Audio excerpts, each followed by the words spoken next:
Продуктът е Expo лак. Сгоря лак. И какво се случва след експо? Гледай какво става. Топ. Познавате го добре. И вече няма спомен да сгорелия лак. Гледай какво става.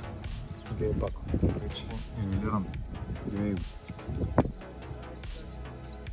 Ето нещо си поставя.